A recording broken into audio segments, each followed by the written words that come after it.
Hi friends, welcome to my channel. My name is Manisha Barani and today I am going to teach you butterscotch brownie. It turns out very nice at home. So let's start. For butterscotch brownie we require maida, condensed milk, chocolate chips, white chocolate flakes, butter, baking powder, soda, lemon yellow color and butterscotch essence. For brownie we have to add all the ingredients together. This is the beauty of brownie. So let's start the recipe.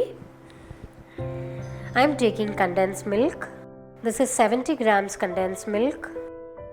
1.5 tablespoon butter. This is salted butter.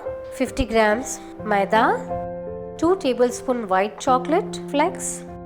1/4 teaspoon soda. Half teaspoon baking powder.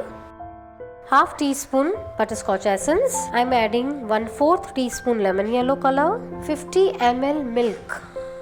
Now beat all the ingredients. Don't overbeat your batter. If you beat more, your brownie batter will become curdle. Now you can see this mixture is ready now.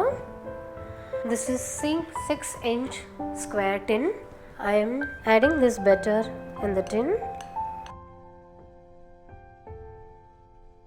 Spread your batter with the help of spatula. After spreading, I am sprinkling 2 tablespoon chocolate chips. This is optional but it gives very nice taste. I have already preheated oven at 180 degrees centigrade. Now I am keeping this cake for the baking for 20 to 25 minutes. Butterscotch brownie is ready now.